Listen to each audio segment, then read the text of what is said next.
I think we are live.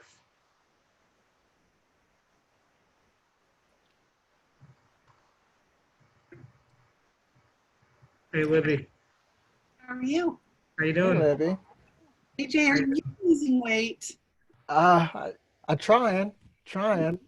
I'm gaining what he's losing. So, I know, I'm yeah. getting over myself. You look great. You look Thank like you. you're losing weight. Yeah. Well, Is your thank you. I name your appreciate name's that. Clayton today, Libby? Oh my gosh, am I signed in as Clayton still? It's all good. We know who you are. Hilarious. Yeah, you don't need to know the dirty details of All right. that. So we are. So I was telling AJ, we're streaming actually on Facebook right now. So we're live on Facebook right now. We're also recording the session. So we don't know how many folks will jump on the Zoom call, but what I wanted to do was kind of start it off by sharing some updates on Small Biz Cares. So my name is Naveen Bansal. For those who may not know who I am, I'm the executive director of Small Biz Cares, which is a nonprofit that engages small businesses for community impact. And we have A-Jay Orr here, who is one of our board members. He's the CEO of Simple Plan IT, and he's going to be talking about, what is the topic again exactly? The Exact top topic. ways that criminals get into businesses and what you can do to avoid them. There you go. There you go. So that's going to be the topic we're going to talk about, and he's got some really cool information. Definitely as you go through this, if you have any questions, you can kind of type them into the, Facebook stream, or if you jump onto the Zoom call, you can also interact on the Zoom call too. Before we get into that, though, I did want to share some updates on Small Biz Cares, especially for some folks who maybe have not, you know, uh, stayed up with us recently. And so I'm sharing my screen right now, and what I have on here, I think hopefully AJ, Libby, you guys can see that correctly, right? The blog posts up.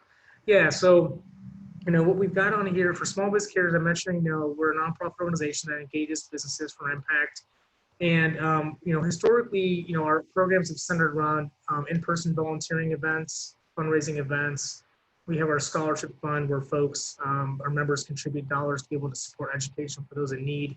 And then we have other member experiences and content that helps, get folks together to build relationships, but also provides education and resources for folks that want to give back. With everything going on, we've kind of pivoted a little bit into some different things. It actually allowed us to be more innovative in kind of how we, engage businesses and folks to give back. And so, this post, if you go to our website, smallbizcares.org, you'll see a lot of content on here. And on our news and events page, you'll see this post, which talks about our approach to support our members and make an impact. And we've been really active with virtual fundraisers, virtual online fundraisers, including collection drives and dollars raised to provide, PPE and monetary donations. We've been doing a lot of content in some of these events, like what we have today, virtual info sessions and webinars to be able to provide helpful content to small business and keep business owners and professionals engaged in this kind of content. We've also put on some larger events, including Small Biz Cares Week, which was in early May, which engaged about 20 different community partners to celebrate small business, showcase small business, and also provide, I think we had about 12 different virtual events throughout the week, which, provided content on returning to work, how to, grow your business and other different programs. And so those are some of the things we've been up to. Um, we've got a lot planned for the second part of the year, as we go into July. We're hoping we can get, some of our live events back in, but I think, our board team, in which, AJ's on our board, we've talked about, how we do that and when we do it. And so right now, I think we're kind of holding off on doing some of our in-person events. But, as we get into that, that's definitely something that we hope to do at some point this year. But, that's kind of been an update on what we've been doing. Right now, we actually have this online fundraiser. So as all of us know, we've really kind of hit an inflection point in the last few weeks around racial equality, justice, and through Small Biz Cares, we're trying to do our part to help support businesses that want to promote racial equality, whether they're running their business, working with customers out in the community.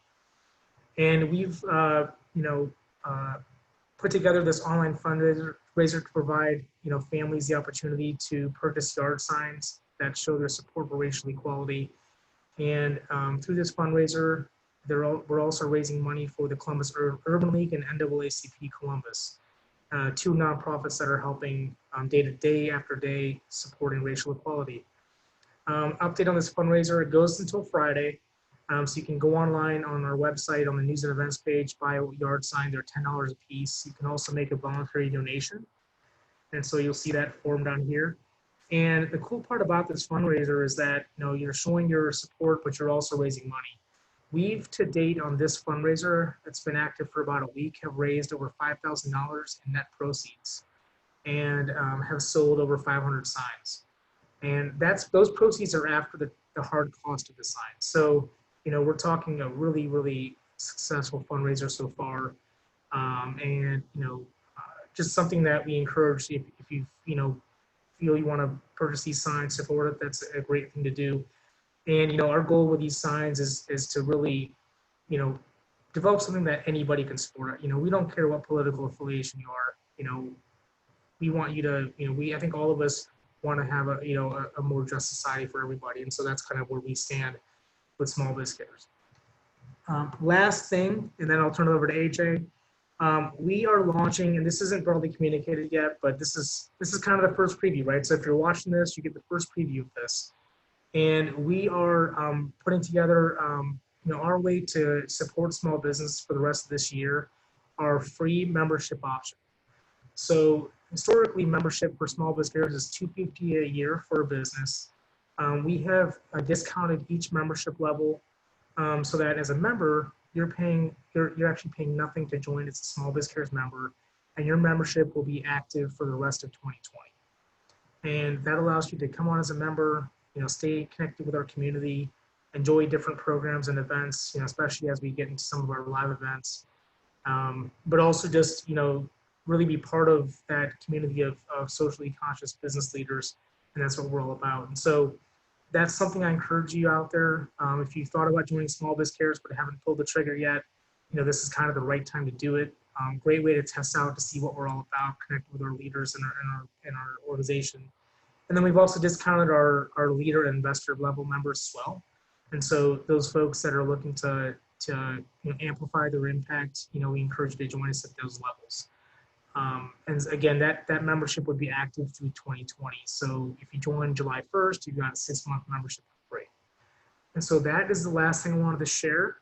I don't know if A-Jay, Libby, if you have any thoughts on that at all. Well, I think the fundraiser has been phenomenal. I did not, those new numbers were new to me, and so that's impressive. I had no idea that it was that big of a success. So kudos to all of the team and everybody who has supported it. And like I said, you've gotten to the end of the week to continue to add to those numbers and see how high we can actually push it to help support a cause that I think is beyond ourselves, and it's more of it's not just a Columbus thing. It's not just Ohio thing. It's a national thing, and to show that solidarity, I think is great. And kudos to you for having the initiative, Naveen, to put this thing together, and all the success that we've had with it. No, appreciate it. And I want to thank Maggie Humphrey, who is a great friend of mine. She's involved in the business community.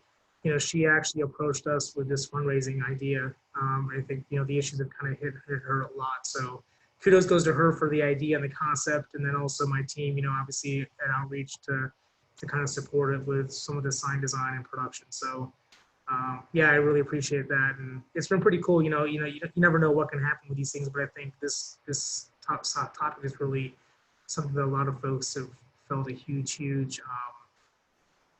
impotence to kind of like get involved and do something. So Absolutely. yeah. All right, A-Jay, so now we're going to get into the main topic here. So I'm going to hand it over to you. I think I need to make you host, right? Yes. So you host. All right. So that I can share the screen and we can kind of hop into this. Here we go. And one thing I want to say as he does that is if you're on Facebook Live, I'm going to monitor questions. So definitely ask questions, engage with them on Facebook. You know, we definitely want you, if you have any questions, to kind of get those out there so that we can answer them and A-Jay can answer them. Perfect. So can you guys see my screen? Yep. Yeah, we can see it. Beautiful. All right. So as Naveen said, my name is A-Jay Orr. I'm the CEO and founder of Simple Plan IT, and I help small businesses and high performing businesses to protect their digital assets, to make sure that seemingly small things don't turn into huge vulnerabilities that ultimately end up costing businesses millions of dollars in both capital and in reputation. So as we look at how kind of industries have changed through the course of COVID-19, we as a society, we've leaned more on technology. I mean, we're doing more of these Zoom meetings than ever before.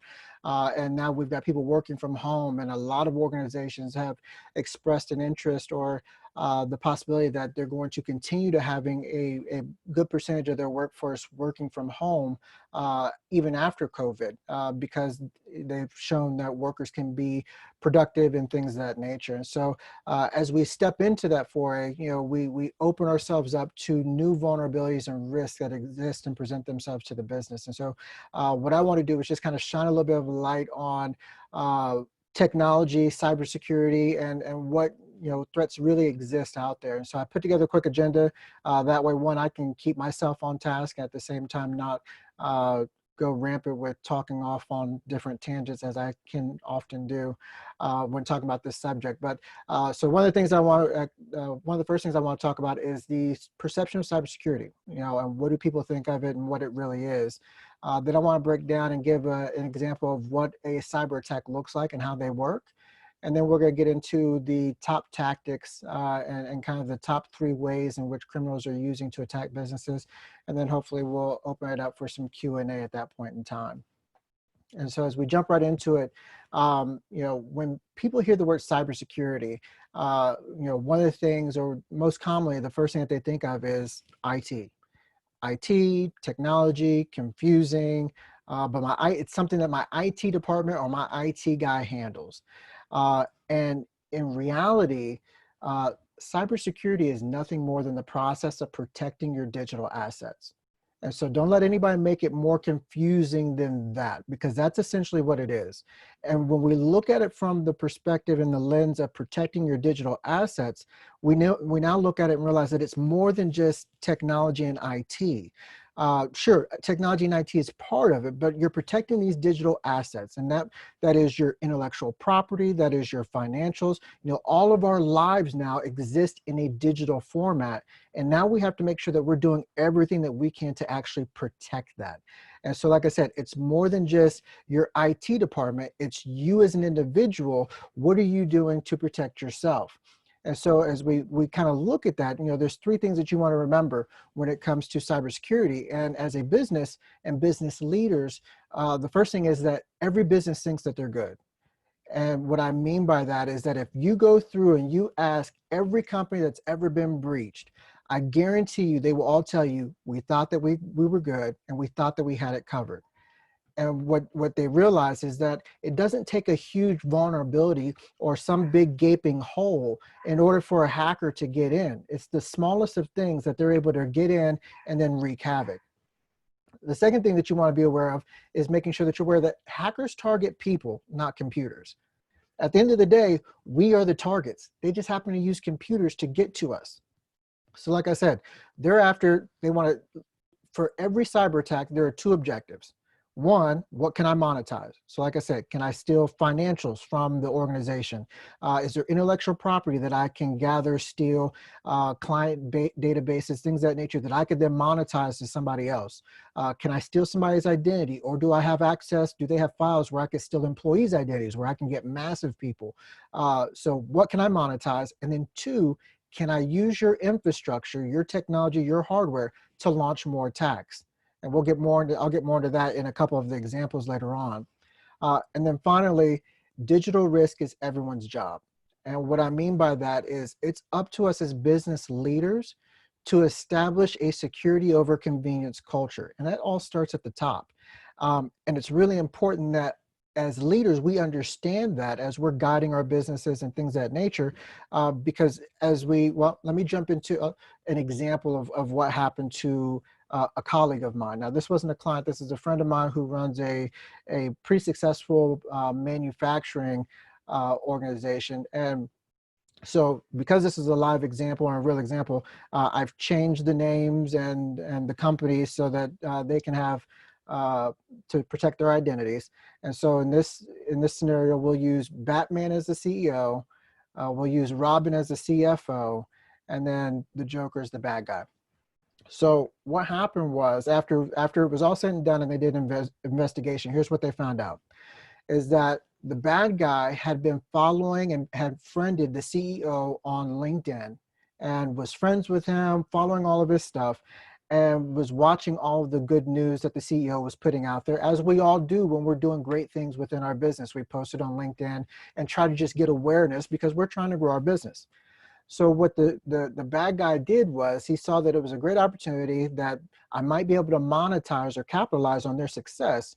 And so he sent a phishing email to the CEO. And this phishing email was a run-of-the-mill type of message that said, hey, that was informing the CEO. It looked like it came from Microsoft, but it said, hey, you need to change your password. Otherwise, your credentials are going to go invalid and you'll be locked out of your account. So it's stuff that, 9 times out of 10, we've seen stuff that's similar to that before, and he just didn't think anything of it. So he went ahead and entered the credentials and changed his password, went on about his day. Well, what he didn't realize was that it was a fake email, and so he inadvertently sent those credentials over to the bad guy, to the hacker. Now, what the hacker did was he sat on that for about 6 months.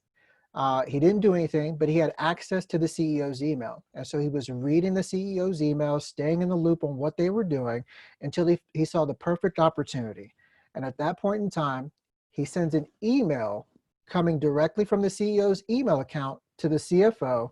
And this is the exact copy of what the message said. Message said, well, obviously not Robin, but message said, I'm heading into my 4 p.m. meeting to present to the potential client in Vancouver that I had mentioned to you. I apologize for the urgent request, but I just got word from one of our new suppliers saying that they need 50% down payment in order to process our initial order.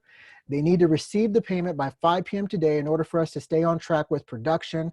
Please see the attached invoice and wire transfer the $250,000 needed to execute our order.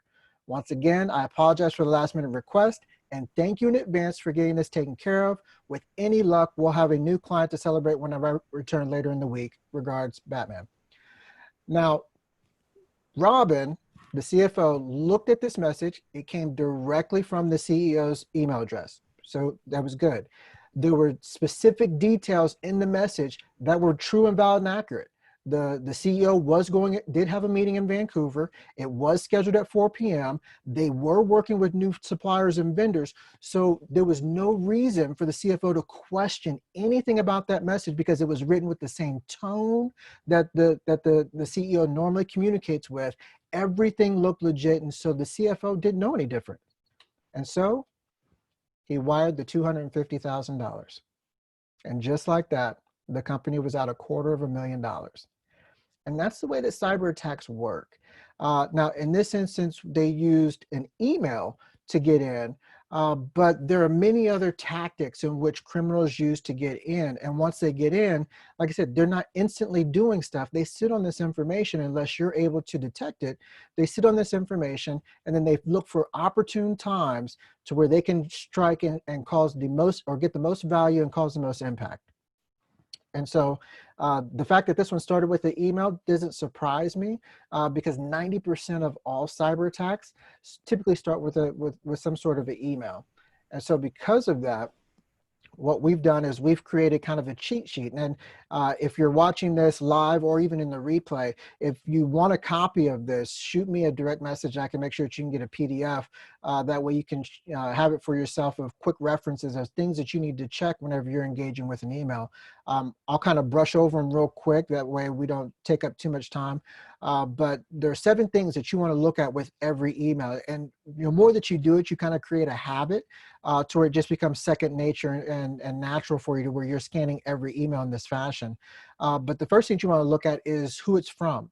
And what I mean by who it's from, don't just look at the name that it shows up there, look at the domain in which it comes from. So if the message says that it's coming from Microsoft or Google, check the domain and make sure that it says Microsoft.com or Google.com, because those entities don't use anything like a support.microsoft.com.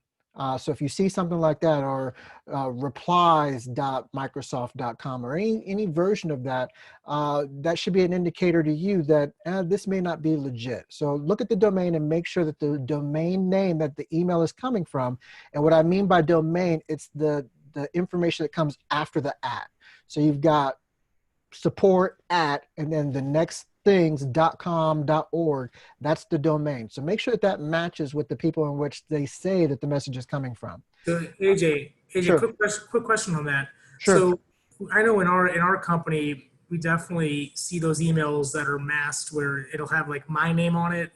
It goes to my employees, but if you look at the actual email address, like you're saying, it's coming from a different email address that's not really mine.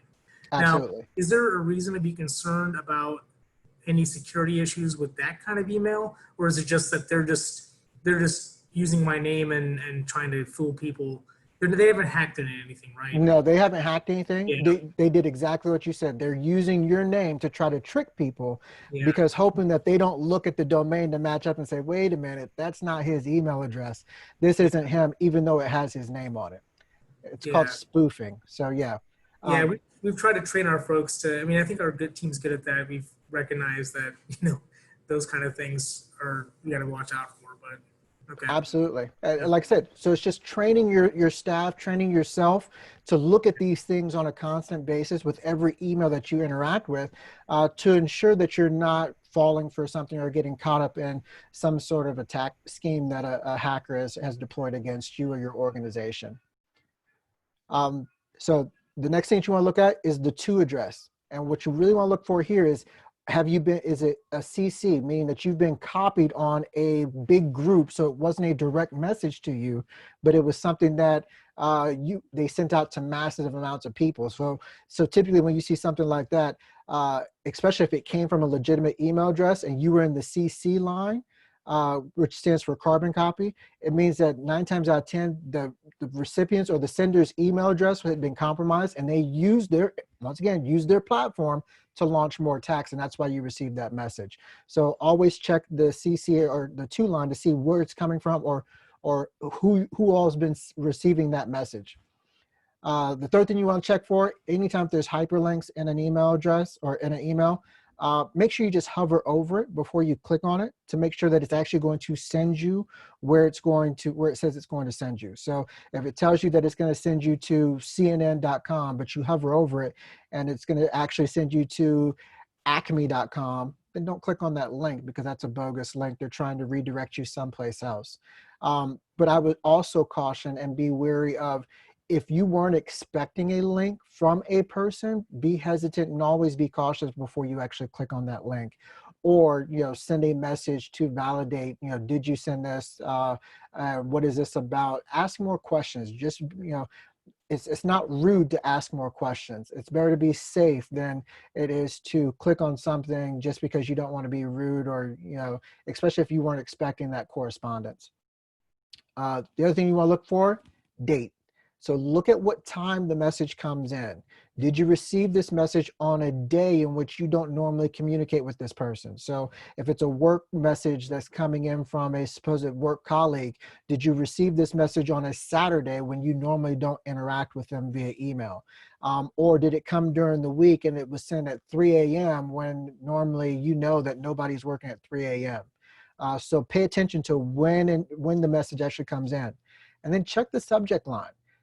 is this a topic? Is this a subject in which you normally communicate on? So if I'm in sales, then I don't really, I'm not going to get messages that are pertaining to HR or finance. So if I'm getting messages that are saying, hey, this is HR related, or hey, this is finance related, then chances are that's a scam, because those things don't really pertain to my job title or what it is that I do. Next, you want to look at attachments, and be wary of all attachments that you're going to click on. And so what criminals do is they hide viruses and macros in different attachments. And so be careful of the docx attachments and things of that nature. And once again, if you weren't expecting it, just have a little bit of apprehension before you click on something, especially if it's not like a flat PDF file or something like that. And then finally, just analyze the content. Look for broken English, bad grammar, and tonality that isn't natural for the person in which you were communicating with or that you're receiving that from. Those are usually really, really telltale signs that it's not a valid email, and that you should be suspicious of it and not click on anything that's in that message. So like I said, 91% of all cyber attacks and data breaches start with an email attack. So by checking these things, it puts you way ahead of the curve, and at least gives you the best opportunity to avoid being a victim of one of these types of attacks. Now, the next common type of attack that we see is watering hole attacks. And what a watering hole attack is hackers create phony websites, and they use things that are common. So during, well, we didn't have it this year, but during like March Madness, we've got all these NCAA tournament and games and everything else, like at fantasy football, all these different fantasy leagues. Well, hackers will spin up fake sites that look like these things, hoping that they can get you to go to these sites. And then once you get there, they'll typically do one of two things to get malware installed on your machine. And it's to one tactic is it'll pop up a update link and say, hey, you need to update X, Y, and Z software in order to access this site. And then once you click on it, it installs malware.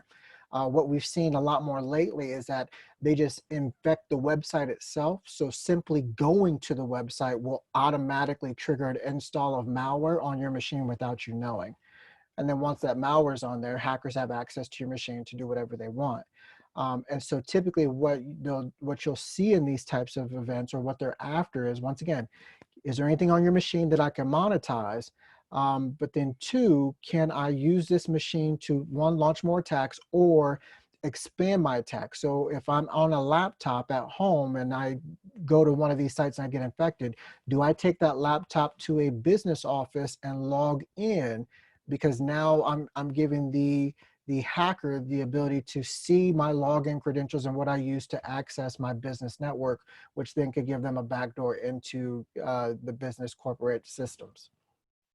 So ways that you can avoid these types of attacks. One, just be mindful of the sites that you go to.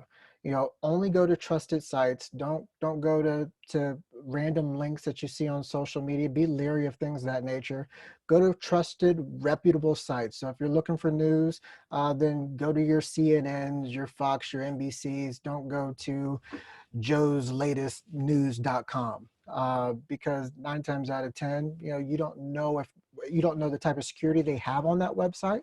So while they may have had good intentions, their site could have been compromised because they didn't have good security protocols on their site. And now a criminal has compromised their site, put a malicious malware on it that is now being used to infect other machines. The other thing that you can do is make sure that you keep your systems updated. So whenever you then get those types of update links, you're less likely to click on those because your systems are already up to date. You know that you have a policy and standard in place where your security software is always current and up to date, that your security patches for your hardware are always in place and up to date, and for all of your programs. So by keeping those things up to date, it reduces the vulnerability or the potential for you to engage on some of these other tactics in which they try to get you to click on things. And which the final thing is, don't blindly click on update links. And don't blindly click on any link these days because you don't know where it's going to take you, what it's going to do. So always be, I hate to be a skeptic all the time, but at the same time, I'm cautiously engaging with anything online. Anything online, I look at it before I actually click. So it's just taking those extra 2 seconds to think, okay, where's this going? Can I hover over the link to make sure it's taking me where I want to go versus just blindly clicking on something because we want something fast and we want it to be easy and convenient for us. Which leads to the third most common type of attack that we've started seeing, which is smishing. And what smishing is it's a fancy term for just to say they use text message to launch attacks. And so what a hacker does or what a criminal is doing is that they're sending out blanket text messages to any numbers that we get. And so we all get robocalls on our cell phones. So people are buying these lists and they'll send text messages out that look like they're coming from a reputable source. So it looks like it might be coming from your bank.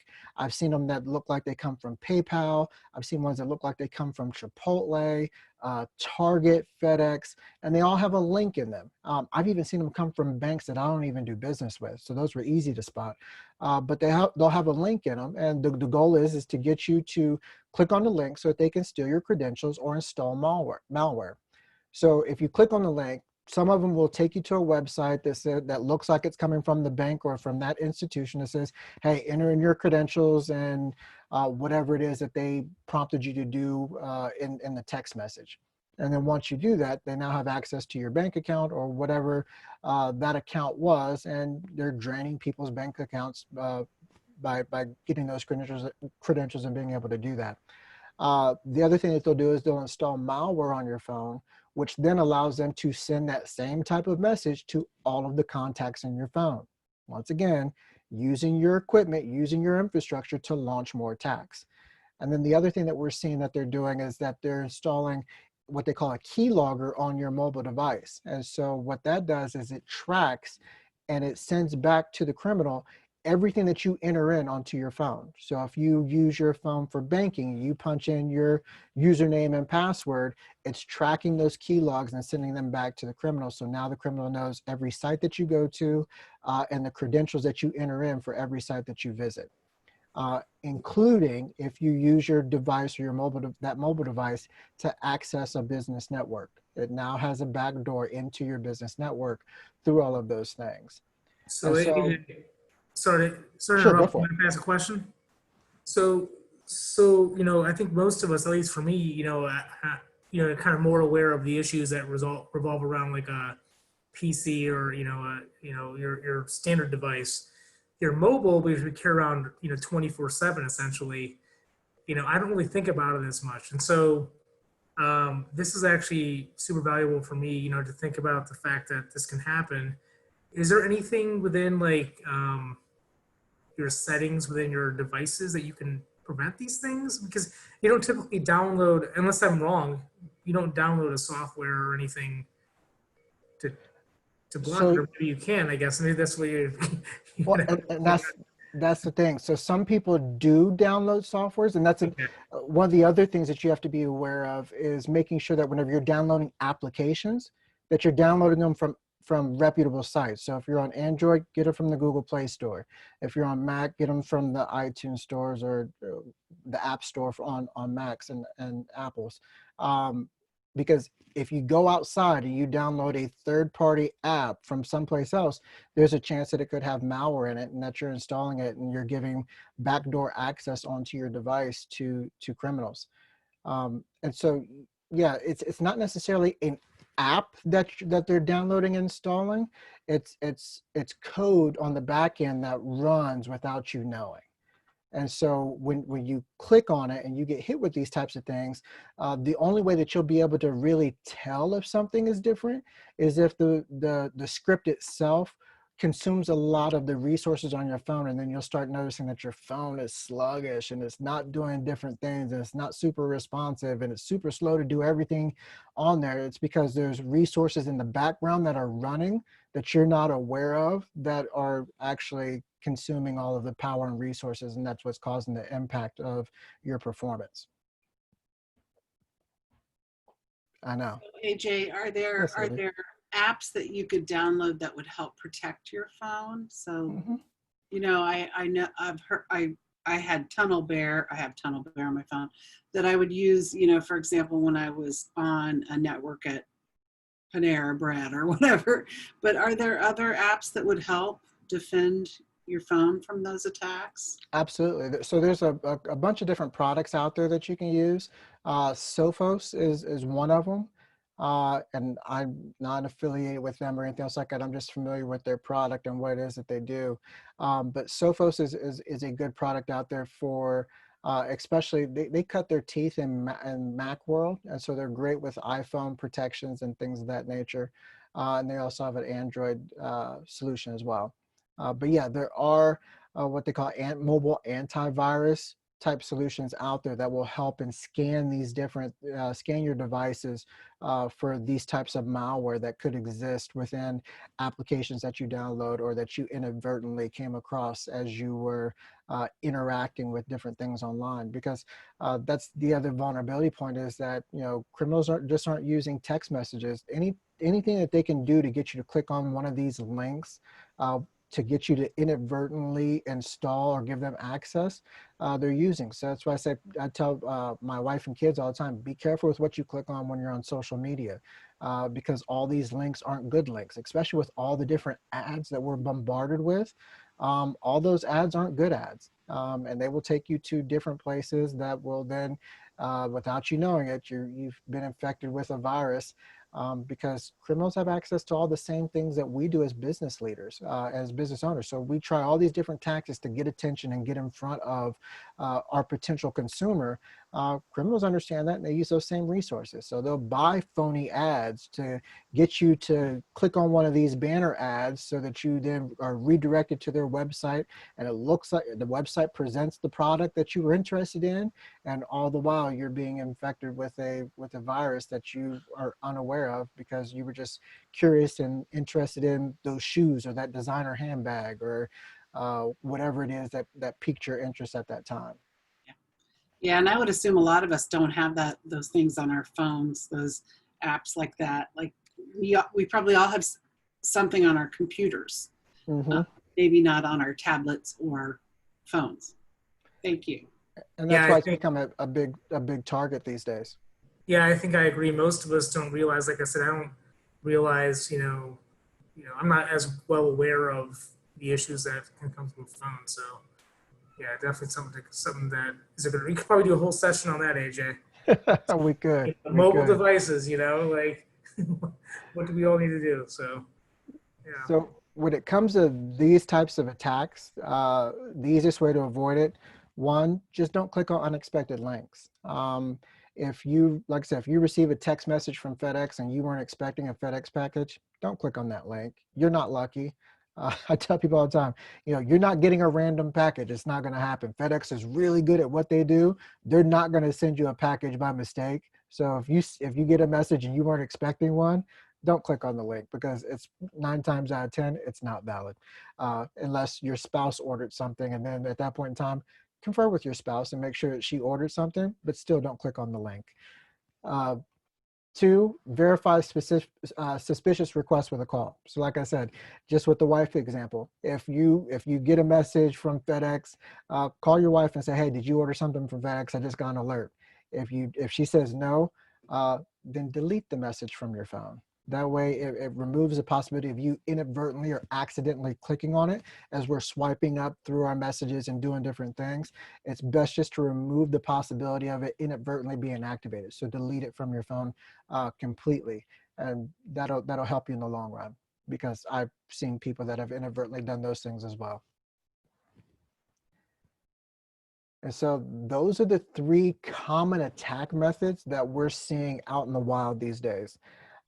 And if you notice, as I went through those 3, none of them were IT related. They're all people related. So when it comes to, like I said, criminals attack people.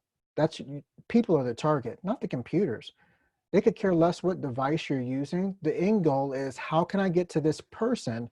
And does this person have anything that I can monetize, or can they get me access to something else that I could then make more money off of?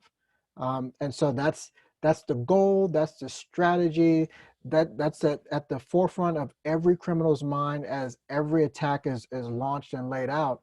And as I wrap things up, this is the one thing that I try to tell all my clients and get them to remember and kind of ingrain in their head, is that our security measures, whatever it is we're doing to protect ourselves, they have to get it right every single time. It only takes one time for a criminal for them to be successful. So one person clicks on something, or you've got one small vulnerability in the way in which your system was set up and configured. And all it takes is that small little crack, and a criminal gets in, and then they can wreak havoc. And that's how all data breaches happen. It's not because somebody left the door wide open. It's because there was small little details that weren't attended to that a criminal was able to find. They got in and they took massive advantage of it. It's the reason why you see organizations like Honda and GoDaddy in the news. Those are the two most recent. Honda got hacked a couple weeks ago. GoDaddy was hacked at the beginning of, well, they found out about it at the beginning of May, but they had been hacked for 7 months before they realized it. 7 months. And that's GoDaddy. That's where all websites kind of go through. So who knows the ramifications that's going to have and what all information they had access to. But if I have access to something for 7 months, I'm pretty sure I can get a lot of information out of it. And so, like I said, a small crack. I don't know. They haven't released how the GoDaddy hack took place, but the Honda hack, that was because of a virus that was targeted toward manufacturers that was actually made public back in February. So, I don't know why Honda didn't take that threat a little bit more serious, or maybe they thought they had it and it was a small vulnerability that they missed. Maybe they just missed one machine, and that one machine gave them access to everything else. Who knows? But that's how they work. It doesn't take a lot. And we all have firewalls, and we all have IT people, and we all have security measures that we're putting in place. But if we're not doing everything to not only address the technology piece, but also address the people side, where we're educating our end users, where we've got good policies and procedures in place. The example of the CEO attack that I had mentioned, if they would have had better procedures in place where they've got different authentication methods in place before wire transfers are executed, that would have never happened. Because, and at the same time, if the CEO was aware of what they should be looking for when it comes to emails, then maybe he would have never been a victim from the very beginning. So there are two areas of vulnerabilities in that example that led to a $250,000 hit for this organization that luckily and thankfully they were able to survive. But, could most businesses survive a $250,000 hit? Most small businesses couldn't. And especially in today's climate where, we're coming off of the COVID-19 shutdowns, our businesses aren't necessarily healthy when it comes to capital right now. And so to take any kind of hit from a cyber attack could be devastating to our business. So that's what I do. I try to educate and share and provide services that address both the technical aspect of security for businesses, as well as the people side of security. And with that, I will wrap it up, open it up for any kind of Q&A and open discussion. Yeah, so A-Jay, I have a question for you. So you mentioned kind of so this is great education, right? So just the knowledge of what these things are that people are doing to get access. What are I guess, let's say something happens. Let's say you get breached, someone gets your information, like that $250,000 wire transfer. What can be done once that happens? What can be done to put yourself in the best position for that specific incident? Meaning like, can you get your money back? Probably not, I don't know. But Speed. yeah, so what can be done actually to fix the problem as a Band-Aid? And then going forward, what are the things beyond education that every business should be putting into place within their systems to be able to kind of do that and to make sure it doesn't happen again, I guess. Right. So to first address it, to mitigate the issue is speed is your best friend. The faster you can detect it, the faster you can address it and hopefully stop. So in the example of the wire transfer with the CEO fraud, uh, uh, if they would have caught it soon enough, I think you've got maybe a 24-hour window with wire transfers where you can unwind that and get the money back. So once again, if you catch it within that time frame or whatever that time frame is, I'm not 100% sure if it's 24 hours. I think it is. It could be shorter. That could also run institution to institution. So, but Yeah. either way, at the end of the day, speed is the name of the game. The faster that you can detect it, then you have an opportunity or at least a slim chance of getting that money back. But as far as having, what safeguards, it's in that situation, it's policies and procedures. Having good policies and procedures in place that say, hey, for every wire transfer, we need to have it validated, authenticated by at least one other person. We never blindly execute a wire transfer off of an email. Even if it's coming from the CEO, there are checks and balances in place to validate and authenticate that this message is actually legit before a wire transfer is executed. Once again, that's 100% policy and procedure. From a technology standpoint, there's nothing he could have done as far as the CFO, there's nothing he could have done to prevent that, because once the criminal had access to the CEO's email address, everything was legit from there. The CFO didn't do anything wrong other than they didn't have those checks and balances in place. So I would say policies and procedures for executing wire transfers within your business, if you do wire transfers. But any kind of big purchases. Another big scam that we're seeing now that I even had a colleague of mine down in Florida say that one of his new hires fell victim to is the random emails that look like they come from the CEO that are requesting a new employee to go out to Walmart and get gift cards and then to email them the codes on the back of the gift cards. Most CEOs will never ask a new hire to do anything like that. We But had that happen. Actually, one of my employees got an email, not from my email, but like a, scam email, actually that exact gift card strategy. And yeah, so that actually just happened not too long ago. people, It's not the same Walmart one. I think it was something else, but like it was a gift card thing. So yeah, and people are actually doing it. I mean, and I don't know how they're getting these new hires other than the fact of maybe they're watching LinkedIn and they look for updates on status change for jobs. And it's like, oh, you're in a new job. Well, then it's easy for me to find out the domain of that email for that company. And now there's only so many variations of an email address that sure. businesses use. They send it out to all of them. And then, so maybe that's how they're doing that attack. As we kind of talk through the psychology of it. But yeah, so it's educating your staff on, hey, this isn't what we do. This is not how we operate. And these are the checks and balances. Because like I said, they didn't come through from a technical hit. It was what we call social engineering attack, where they trick the person into doing something that they shouldn't have done. But the question is, did they know that they shouldn't have done it? Yeah. Yeah. Yeah. That makes But yeah, sense. it's a fun and exciting world, let me tell you. Yeah. Never a dull moment for you, right? Never, because there's always something new, and that's the one thing that I tell clients all the time is that, you know, as much, technology is a gift and a curse. The gift is that we're able to do so much more now. I mean, I'm 40, so coming up through the 80s, I remember the time when there was just rotary phones and touch dial phones, and cell phones didn't exist, and there were pagers. So I remember these big old Zach Morris brick phone or the bag phones, I had one. I'm the same age as you. I'm 42. So I had one of those in high school. Actually, my parents got a phone. It was like $30 a month. You get 30 minutes of call time in a month. Yeah, And like free nights and weekends that started at like 9 or 10 o'clock at night. yeah. I See, remember and those phones. we remember those Yeah. days. And so Yeah.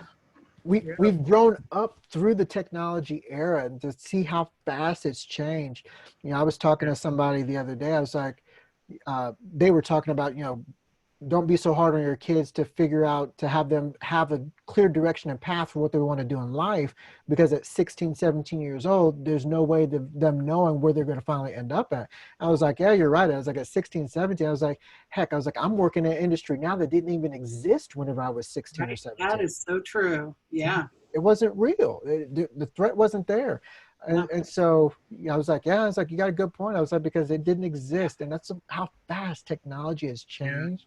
Yeah. But with all of the great advancements and us being able to communicate with people around the world, I mean, we could talk to people in China. I mean, the stuff that, Naveen, the stuff that you're doing with being able to source products and how quickly you were able to turn these things and pivot these things, Yeah. it couldn't have been done, 20 years ago. The Yeah. technology didn't exist. There's no way that you could have done it. Yeah. So Yeah. it's a great gift in that fashion. But the curse on the backside is that criminals have access to the exact same resources that we do. And so that means that we have to be super diligent about being cautious and just protecting ourselves so that we don't inadvertently find ourselves victim to one of their scams. And, a lot of businesses are suffering because of those. So I'm thinking about something. So I look at, tell me if I'm wrong, but I look at a business in three categories. One is the business that has a breach right now that they just discovered. They have no protections in place. They've done nothing. That's one type of business. Second business is something that, is watching this or has started thinking about, hey, I need to put some things in place, and let me contact somebody to get in place. And the third is somebody who hasn't even thought about this at all, and they need education, and they need just help and figure out, like, why do I need this? What are the things I can be doing on a smaller level? So with those three kinds of customers, the one that has a problem now, no support, one that needs has been investigating options, and ones that have never even that needed education. How do you approach those types of businesses? Like, what is the first step for you? Like, they would contact you. If the person that has a problem, are you able to step in and just immediately address that problem, or do you, I guess, how would that work? So for the organization, for the guy that has a problem, hey, we've suffered a data breach. What do we do now? We would come in and try to do a quick assessment as far as helping to figure out what their pain is, what's happened, and what their damage is, to see what the best way to remedy that or mitigate that is. It that becomes more challenging depending upon the industry that they're in. So if you're in a regulated industry, it really becomes crucial of understanding how many records were compromised, because there's different thresholds, thresholds of number of people that were impacted that trigger different events and time sensitive things that you have to abide by. So that's what we would do if somebody that was compromised. The other two scenarios or examples that you mentioned, I would approach them the same way, which is you need to do an assessment, a vulnerability assessment, to understand what your digital risks are. And when we talk about your digital risk, I'm looking at what information do you have, what digital assets that you have that you definitely need to be protecting. Let's understand where those exist, what's going on, who has access to them, why they have access to them, and understand how you get to them so that you can then start to put a plan in place to better protect them and put things in place to detect if something has happened where somebody has accessed these things inadvertently, or they have accessed them and they shouldn't have access to them, or they're downloading things in massive amounts. One of the things that you and I, Naveen, kind of talked about before this was this past weekend, we had an account or a client who we had saw a lot of high activity over the weekend, and come to find out one of their employees was downloading and stealing files. And so it was something that we were able to see. But if you're not watching that, if you don't have a security guy or security team that's watching these types of activities on a regular basis, then he would have never known that this disgruntled employee was downloading company files, intellectual property that he intended to then take, or I can only assume, I'm not going to speculate, but I can only assume that he intended to take and monetize someplace else. And so being able to see those things and understanding where your vulnerability points are, that's where it all starts. Understanding what your risks are, and then there you can start to become or put together a plan to manage those things. Okay. Right. Yeah, that makes sense. Mhm. And those Yeah, I are think, all things that we love to help with.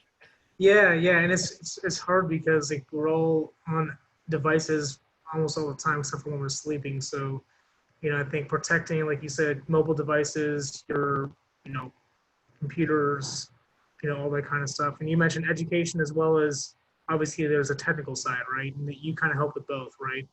Absolutely. Education for the teams. And Yeah, so because education wise, do you provide like a training, like let's say, businesses, they've got, 25 employees, they, have all these, folks, and especially right now with remote, are they able to hire you on and then you can do like a virtual education for those folks?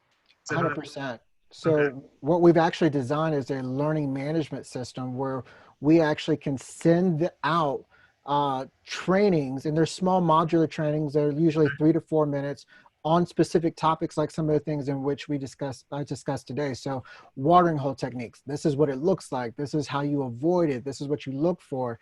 And so we're able to send out these trainings on all these different tactics to educate staff members and organizations on the threats that exist so that they can be aware and therefore they do a better job of avoiding them. And then we're able to actually look at metrics and produce reports for business leaders so that they can actually see who's taking the quizzes, who's passing the tests, who's not passing them, who's not taking them on time, so that they can actually improve the overall security awareness culture within their organization. Because I'm a firm believer that the better you educate your staff to protect themselves, the better job that they'll do at protecting your business. Yeah, makes sense. Makes sense. Okay, I'm trying to see on Facebook Live. We got some folks watching. Ryan Dieter said hi, Libby. Ryan. Hey, Ryan. Here, I'll say. Oh, he can hear you. So there you go. So we got a couple minutes left. I think I appreciate it, A-Jay. Obviously this is important stuff, and I learned something specifically on mobile stuff. Now I want to be scared to click on anything on my phone. Thank you for that. Just be cautious. Yeah, it's like balancing being cautious and actually using my device, right? So simpleplanit.com, right? Yep. Simpleplanit.com. I typed it in the Facebook Live, but you've got to know a ton of content on there as well, right? I know you have various things on there that folks can access. Talk more about your content real quick, what you got on your website. Yeah, so there's a ton of content out there that we've put out underneath the resource tabs. So there's a document checklist that will walk you through for those remote workers. How do you secure them? The email template that I showed in the presentation, that's on there underneath the resource tab.